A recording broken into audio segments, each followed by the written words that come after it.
예수가 길이십니다. 이 손발이 잘 맞아야 박수가 잘할 텐데요. 예수가 길이십니다. 예수가 진리시고 생명입니다. 요즘 더 북적 그런 것 같아요. 뭐냐면 그리스도라는 이 말만 들어도 울컥하는 것 같아요. 여러분들 그러시죠? 예수는 모든 문제. 할렐루야.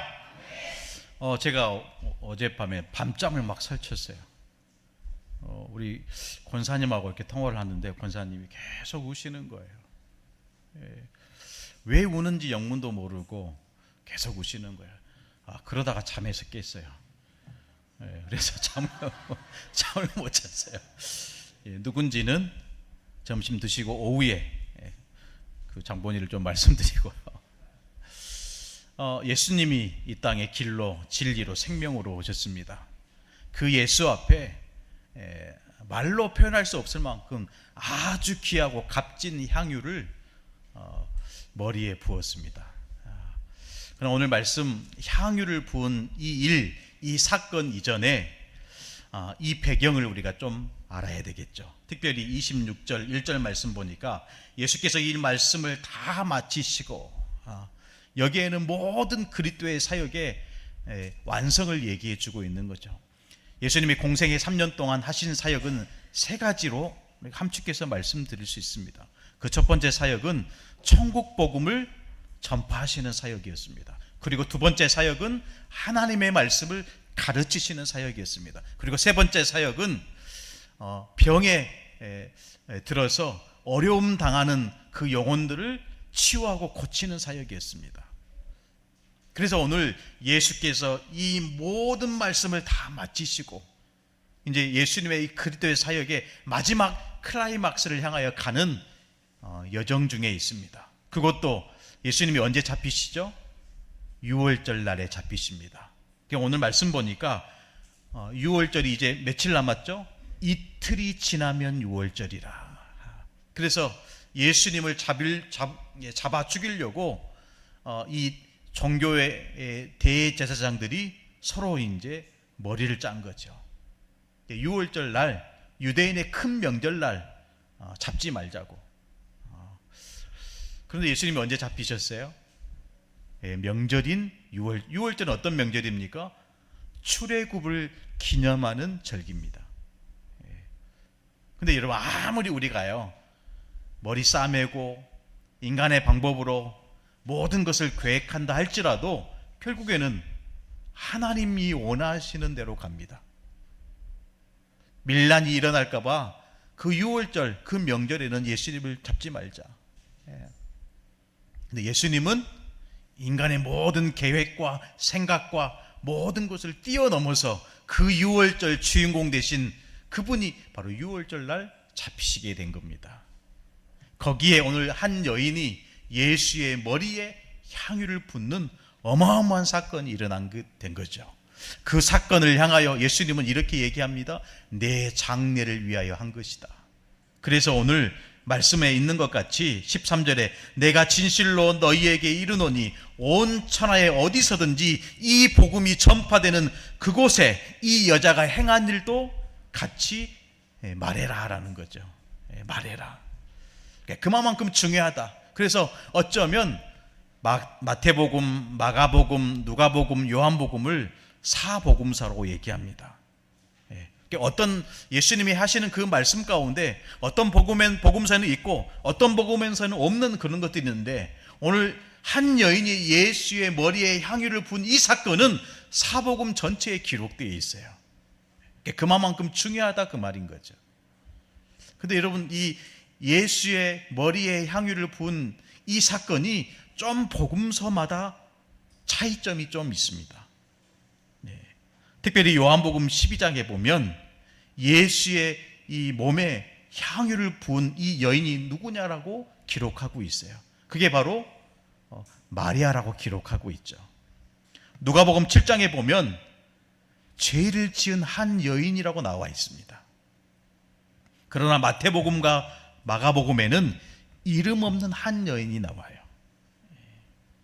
또 오늘 말씀 보니까 오늘 마태복음 26장에는 예수님이 지금 식사에 굉장히 귀한 초청을 받았는데 그 초청되어서 간 그 집이 베다니 나병 환자 시몬의 집이라고 기록되어 있어요.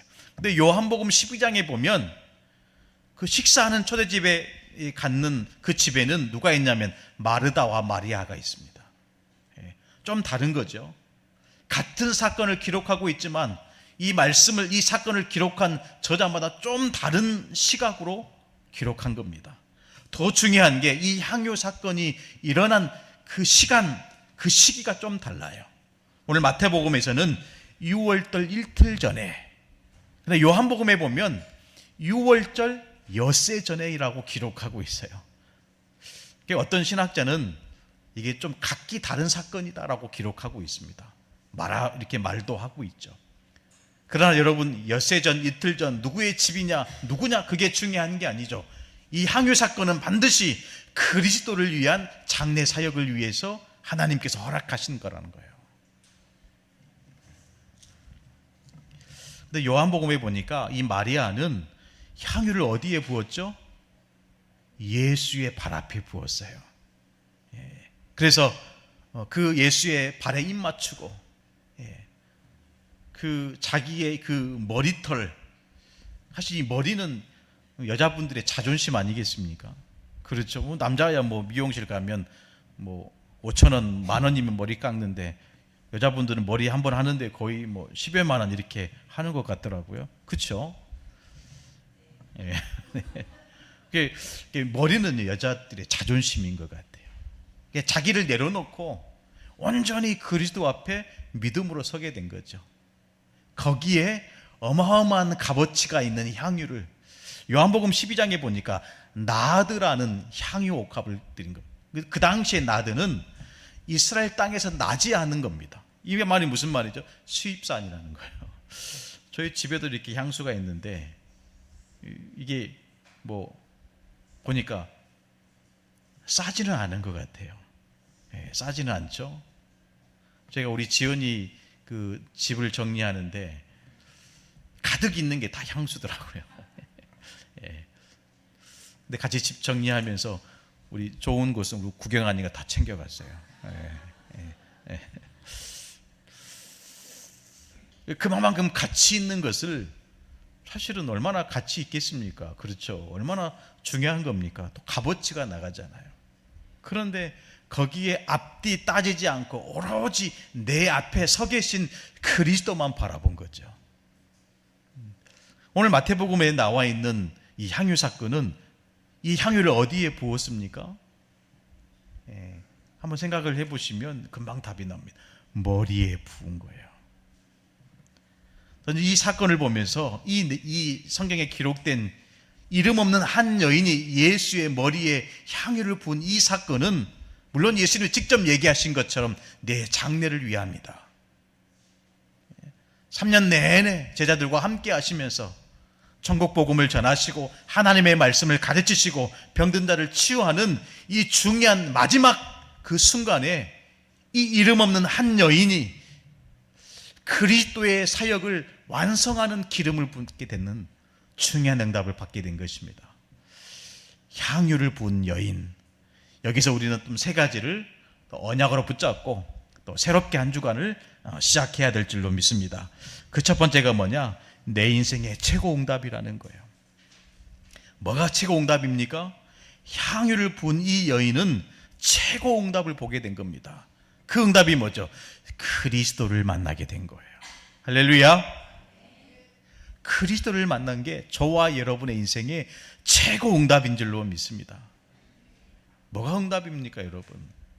내가 원하는 것, 내가 바라는 것, 이루는 것이 축복입니까, 응답입니까? 물론 그것도 하나님 자녀로 당연히 누려야 될 하나님의 축복이지만 진짜 하나님께서 우리에게 주신 참된 응답은 그리스도를 만난 거예요.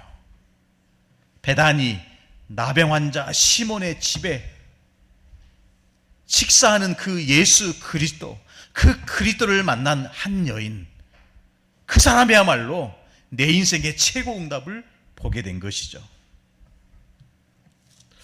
요한복음 12장에 보면 이 향유 사건 이전에 이 마리아의 오빠였던 나사로가 죽게 되었습니다.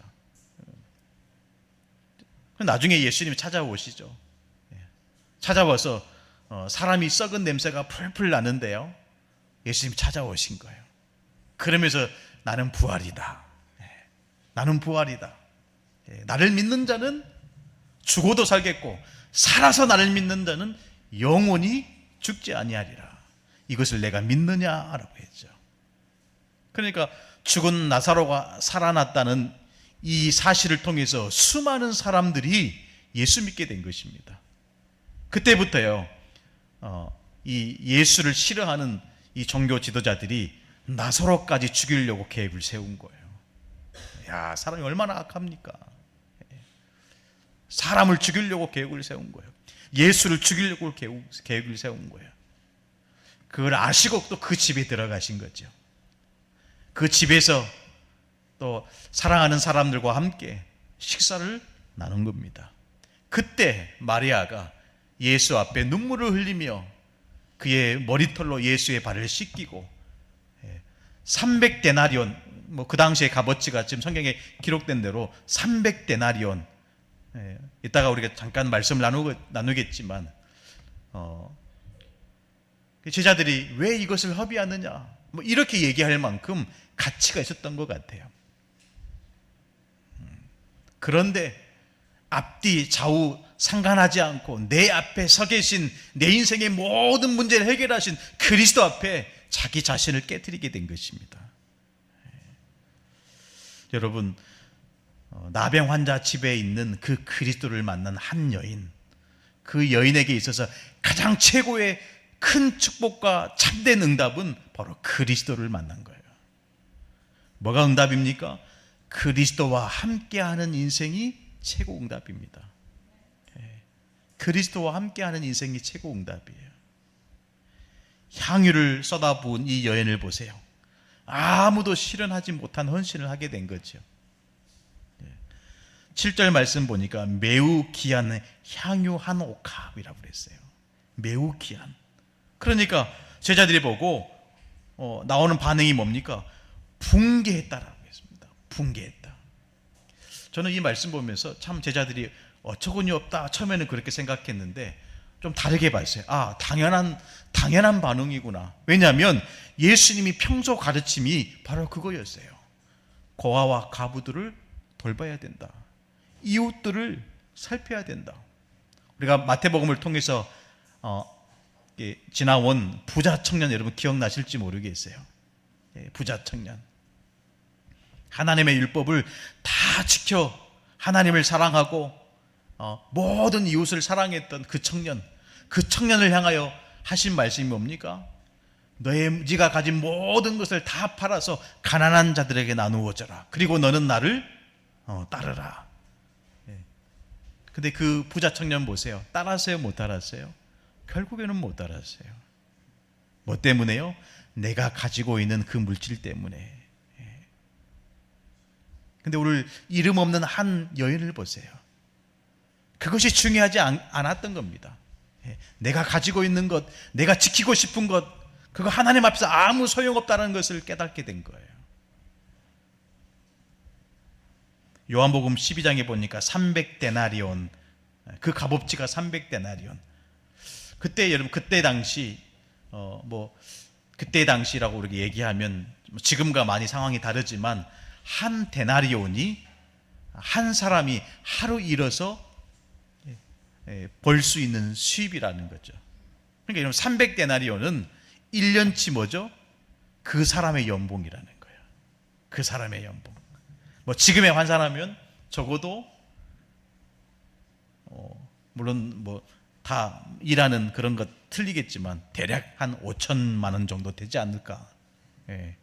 그렇죠. 우리 사업하시는 분들은 그것보다 더 이렇게 되겠지만 하루 종일 일해서 수고해서 얻을 수 있는 그 일당 같은, 여러분, 그것을 우리가 하나님을 바칠 수 있겠습니까? 쏟아 부어버린 그 향유를 다시 주워 담을 수 없잖아요. 그런데 그 순간, 그 한순간을 최고의 축복으로 누리게 된 것이죠. 예배하는 시간이 바로 그런 시간입니다. 하나님 앞에 엎드려 기도하는 그 시간이 저와 여러분이 향유 옥합을 깨뜨리는 그 시간입니다. 그걸 우리가 돈으로 환산할 수 있겠습니까? 거기에 우리가 값어치를 매길 수 있겠습니까? 그럴 수 없겠지요.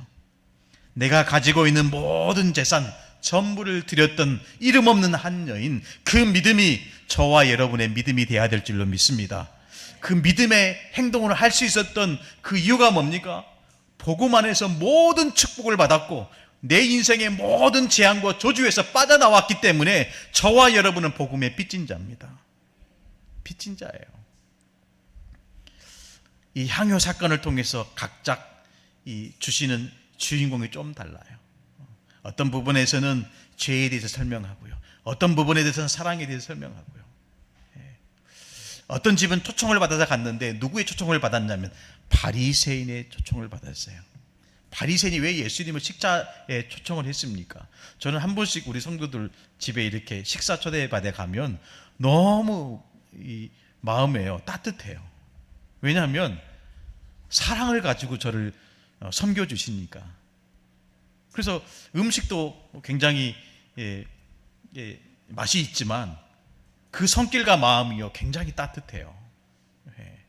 근데 오늘 바리새인이, 우리가 본 성경에는 그렇게 기록하고 있지 않지만 다른 성경에서는 바리새인이 예수님을 식사에 초대합니다. 그 의도가 뭘까요? 우리는 이제 달라야 됩니다. 그 마리아와 마르다, 그 나사로가 예수님을 식사에 초대한 그 마음, 그 믿음이 예수님을 영화롭게 하는 것이죠. 기쁘게 하는 거죠. 그래서 우리는 복음 때문에 모든 축복을 다 받았기 때문에 복음의 빚진 자로서 기꺼이, 제자들은 붕괴하고 왜 이것을 합의하느냐라고 반응했지만 이름 없던 그 한 여인은 그 어떤 것도 예수님 앞에 내 것을 지킬 만한 그런 것도 없었다라는 거죠. 우리가 내려놔야 될 줄로 믿습니다. 내게 있는 향유 옥합을 깨트려야 됩니다. 저는 이번 주 우리 성가대의 찬양을 제가 이렇게 올려드렸거든요. 그래서 오늘 말씀, 이번 주 우리가 받을 말씀이 이거니까 이 찬양을 좀 준비해서 하면 좋겠다. 그래서 이렇게 내게 있는 향유 옥합을 제가 이걸로 하면 어떨까 그런 말을 안 썼지만 올려드렸어요. 근데 제가 투표에 떨어졌어요. 우리 성가대원이 한 주간을 투표를 하시더라고요. 뭐 기분은 썩 좋지는 않았지만 그래도 참 민주적이시구나. 그렇잖아요. 목사님이 올려드렸으면 제 생각 같으면 이번 주 이거 하라는 말씀이시구나 하고 했을 것 같은데 우리 성가대원 그 윤기현 집사님이 투표를 올리더라고요. 그래서 참 그래 얼마나 잘하나 보자. 주일날만 기다렸어요. 그런데 진짜 찬양이 은혜가 많이 됐어요. 물론 좀 마음 한구석에는 서운함도 있지만 여러분, 우리가 하나님 앞에서 뭐 세우고 숨기고 그럴 이유가 없습니다. 그렇죠. 오늘 이름 없는 한 여인이 제자들이 이런 말 하든 욕을 하든 손가락질하든 비방하든 그 여인 눈앞에는 예수님만 보이는 거예요. 예수님만 보이는 거예요. 저와 여러분이 오직 예수 그리스도만 보이는 예배되기를 축복합니다. 그래야 하나님이 기뻐하시는 것을 드릴 수 있는 거죠. 두 번째, 향유를 부은 이 여인이 붙잡은 것이 있습니다. 그게 뭐죠? 내 인생의 최고 응답받을 기회를, 헌신할 수 있는 기회를 붙잡은 겁니다. 오늘 마태복음 26장 11절 12절 말씀 보니까요, 가난한 자들은 항상 너희와 함께 있거니와 나는 항상 함께 있지 아니하리라. 이 여자가 내 몸에 이 향유를 부은 것은 내 장례를 위하여 함이니라. 결국 우리가 하고자 하는 그 헌신은 나를 드러내는 헌신이 아닙니다. 나는 없어지고 나는 사라지고 오직 복음만, 오직 그리스도만 증거되는 그 헌신이야말로 최고 축복이라는 거죠. 최고 은혜인 것입니다. 우리가 하는 이 헌신에 복음이 증거되도록 하는 것이 참된 헌신일 줄로 믿습니다. 얼마나 여러분 이렇게 일하기가 얼마나 힘듭니까? 다 누구나 마찬가지죠. 안 믿는 불신자들은 세상 일만 열심히 하면 돼요. 그러나 믿는 저와 여러분은 세상 일도 열심히 해야 되고요, 하나님 나라 일도 열심히 하잖아요. 그래서 땀 흘리며 성도를 위해서 또 점심도 준비하시고, 보면 아침에 일찍 나오셨어요. 토요일부터 이렇게 시장 보시고 어떻게 할 거 고민도 하시고, 또 성가되는 성가들 일주일 내내 하나님께 올려드릴 찬양을 준비하고, 또 여러분 어떻습니까? 또 교회에 오면 또 목사님 말씀 딱딱한 의자에 앉아서 들어야 되고, 쉬운 일이 절대 아닙니다. 그래가지고 집에 돌아갈 때는 지쳐 쓰러져 돌아가잖아요. 그럼에도 여러분 우리가요 괜찮을 이유는 하나님이 살아계시기 때문에, 그리스도가 내 인생을 책임지고 계시기 때문에, 그 앞에 그 어떤 것도 문제되지 않고 오직 내 앞에 서 계신 그리스도만 보이는 겁니다. 그 믿음이 우리에게 있어야 될 줄로 믿습니다. 그러나 반면에 제자들의 반응을 보세요. 오늘 8절 말씀 보니까 이렇게 기록하고 있습니다. 제자들이 보고 분개하여 이르되 무슨 의도로 이것을 허비하느냐. 무슨 의도로 이것을 허비하느냐. 여러분, 그리스도께 하는 것은 절대로 허비가 아닙니다. 하나님을 위하여 하는 모든 것은 절대로 낭비가 아닙니다. 기억하시기 바랍니다. 복음이 전파되는 곳에 이 여자가 행한 일도 말하여 그를 기억하리라 하시니라. 기억하시는 겁니다. 없어지는 게 아닙니다. 사라지는 것도 아닙니다. 기억하신다고 분명히 오늘 말씀을 통해서 우리에게 약속하셨습니다. 우리가 하나님 앞에 기도한 모든 그 기도, 주의 나라와 교회와 후대와 모든 성도를 위해서 한 그 헌신, 하나님이 기억하실 줄로 믿습니다.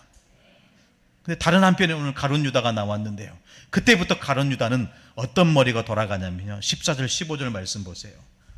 그때 12 중에 하나인 가룟 유다라 하는 자가 대제사장들에게 가서 말하되 내가 예수를 너에게 넘겨주리니 얼마를 주려느냐 하니 그들이 은 30을 달아주거늘 그가 그때부터 예수를 넘겨줄 기회를 찾더라. 이 향유 사건을 통해서 이 가룟 유다가 확실해진 게 있어요. 그게 뭐냐? 예수가 죽은다는 사실이에요. 예수님이 로마의 병상들에게 붙잡힌다는 사실이에요. 그때부터 가룟 유다는 예수가 죽겠구나, 그러면 내게 있었던 모든 이익이 끊어지겠구나. 그때부터 유다가 어떤 머리가 돌아가죠? 어떻게 하면 예수를 팔까? 어떻게 하면 이것으로 내게 이익이 되게 할까? 오늘 16절에 보니까 기회를 찾더라. 그리고 어떤 기회를 찾아야 됩니까? 예수를 팔 기회를 찾아야 됩니까? 아니면 향유를 머리에 부었던 이 여인처럼 어떻게 하면 내가 그리스도를 위하여 살아갈 수 있을까? 어떻게 하면 하나님 나라를 위해 헌신할 수 있을까? 그런 기회를 찾아야 됩니까? 가룟 유다의 삶의 행보가 아닌 이름 없고 아무런 내용이 없는 이 여인처럼 예수를 위하여 살아갈 수 있는 저와 여러분 되기를 축복합니다. 말씀을 시작하면서 제가 잠깐 드렸지만 요즘 더욱 그런 것 같아요. 그리스도라는 이 말만 들어도 마음에 이렇게 하나님 은혜를 많이 주시는 것 같아요. 진짜 예수가 그리스도이십니다. 예수가 길이십니다. 생명이고 진리십니다. 그것 외에는 답이 없어요. 내 인생의 모든 답을 복음으로 얻었던 이 이름 없는 한 여인이 그 복음의 주인공 되신 그리스도를 만난 겁니다. 뭐가 여러분 두렵고 뭐가 아깝겠습니까? 오늘 하나님 앞에 서 있는 저와 여러분은 가룟 유다의 행보가 아닌 이름 없던 그 한 여인의 그 믿음의 길을 걸어가는, 그래서 정말로 이제부터는 내가 그리스도를 위해 살겠습니다. 하나님 나라를 위해 내가 살겠습니다. 그렇게 고백하는 우리들 자신 되기를 예수님의 이름으로 축원합니다. 그렇기 위해서는 저와 여러분이 세 번째, 내게 있는 향유 옥합을 찾아야 돼요. 내게 있는 향유 옥합. 주를 위해 내가 할 수 있는 헌신이 무엇인가? 내게 있는 향유 옥합은 무엇인가? 그래야 찾아야 그 향유 옥합을 깨뜨릴 수 있겠죠. 내게 있는 향유 옥합을 깨뜨려야 됩니다. 여인은 자기의 모든 것을 그리스도 앞에 내려놨어요. 내 자존심도, 내 재산도, 나의 모든 것, 계산할 수 있는 모든 것도 다 내려놨습니다. 내려놔야 됩니다. 어떤 책을 보니까요, 기도점 가서 책을 보니까 한 선교사님이 쓴 책이 있더라고요. 내려놓음이라는 책이 있어요. 그래서 사서 제가 한번 봤거든요. 가서 봤더니 다 읽고 나서 한 시간이 지나서 또 처음에 갔더니 그분이 또 책을 쓰신 거예요. 어떤 책을 쓰셨죠? 더 내려놓음 쓰셨어요. 내려놓음 1편이 지나서 또 책 한 권을 쓰셨는데 그 책 이름이 더 내려놓음 책이라는 거예요. 내려놔야 됩니다. 근데 이거는요, 내 힘 가지고 절대로 못 내려놔요. 어떻게 내려놔야 됩니까? 갈라디아서 2장 20절 말씀으로 내려놔야 됩니다. 나는 십자가에 죽고 내 안에 그리스도께서 주인 되도록, 그것이 나를 깨뜨리는 거예요. 우리가 해야 될 것은 내려놓음 이전에 뭘 인정하는 거죠? 그리스도가 나의 주인입니다. 그거 나를 깨뜨리는 겁니다. 그리스도가 내 인생의 주인입니다. 내 자녀의 주인입니다. 그 언약이 저와 여러분에게 믿음으로 서 가시기를 축복합니다. 그래서 하나님은 나를 깨뜨리는 그 이름 없는 한 여인과 같이 저와 여러분을 뭘로 쓰기를 원하시죠? 그리스도의 향기로 쓰기를 원하시는 거예요. 향유 옥합을 깨뜨려야 그 옥합 속에 갇혀져 있는 그 향기를 우리가요, 전 세계에 퍼뜨릴 수 있는 거죠. 고린도후서 2장 15절에 보니까 우리는 구원받은 자들에게나 망하는 자들에게나 하나님 앞에서 그리스도의 향기니 그랬어요. 믿으시기를 축복합니다. 우리 옆 사람 축복하십시다. 당신은 그리스도의 향기입니다. 우리 뒷사람 축복합시다. 당신은 어마어마한 그리스도의 향기입니다. 할렐루야. 어때요? 좀 향기가 납니까? 그 샤넬 향수가 나면 안 됩니다. 어떤 향기가 나야 됩니까? 그리스도의 향기가 나야 돼요. 우리는 하나님 앞에서, 그리스도 앞에서 그리스도의 향기인 줄로 믿습니다. 그 향기를 뿜어내려면 어떻게 해야 됩니까? 나를 깨뜨려야 돼요. 내게 있는 향유 옥합을 깨뜨려야 됩니다. 이번 한 주간 그 위대한 도전을 하는 저와 여러분에게 축복합니다. 위대한 도전인 것 같아요. 자꾸 우리 틀 속에, 나만의 틀 속에 갇혀 있다 보니까 그걸 우리가 깨뜨리지 못하고 있는 건 아닌지 깨야 됩니다. 깨야 그리스도의 향기가 전 세계에 흘러 넘쳐갈 줄로 믿습니다. 나는 죽고 내 안에 그리스도가 사시도록 나를 깨뜨리는 한 주간 되시기를 우리 주 예수님의 이름으로 축복합니다. 결론으로 우리가 하나님 앞에서 그리스도의 향기된 이 축복을 가지고 복음 누리고 전도하고 선교하고 제자 키움에서 렘넌트 키우는 일에 힘쓰는 앞으로의 모든 향기나는 그런 자녀의 축복이 하나님께서 은혜 주시고 또 인도에 가실 줄로 믿습니다. 다시 한번 그리스도의 향기로 응답받는 저와 여러분 되기를 우리 주 예수님으로 축원합니다. 하나님 아버지 감사합니다. 이름 없고 배경 없던 한 여인이 나를 사랑하시고 나를 구원하시는 그리스도 앞에 향유 옥합을 깨뜨렸던 것처럼 이번 주를 살아가는 우리에게도 그리스도로 결론나게 하시고 하나님 자녀로 축복 누리면서 내 현장에서, 내 가정에서 나와 관계된 모든 사람들에게 그리스도의 향기를 전하는 자녀의 삶이 되도록 응답하시고 인도하여 주옵소서. 우리는 힘이 없습니다. 우리는 능력이 없습니다. 그러나 오직 성령이 너희에게 임하시면 땅끝까지 증인되리라고 약속하신 주님, 오늘도 약속하신 성령으로 충만하게 역사하여 주옵소서. 지금 이 시간 그리스도 앞에 엎드려 기도하는 주의 백성들을 하나님 축복하여 주옵소서. 살아계신 우리 주 예수님의 이름으로 간절히 기도드리옵나이다. 아멘.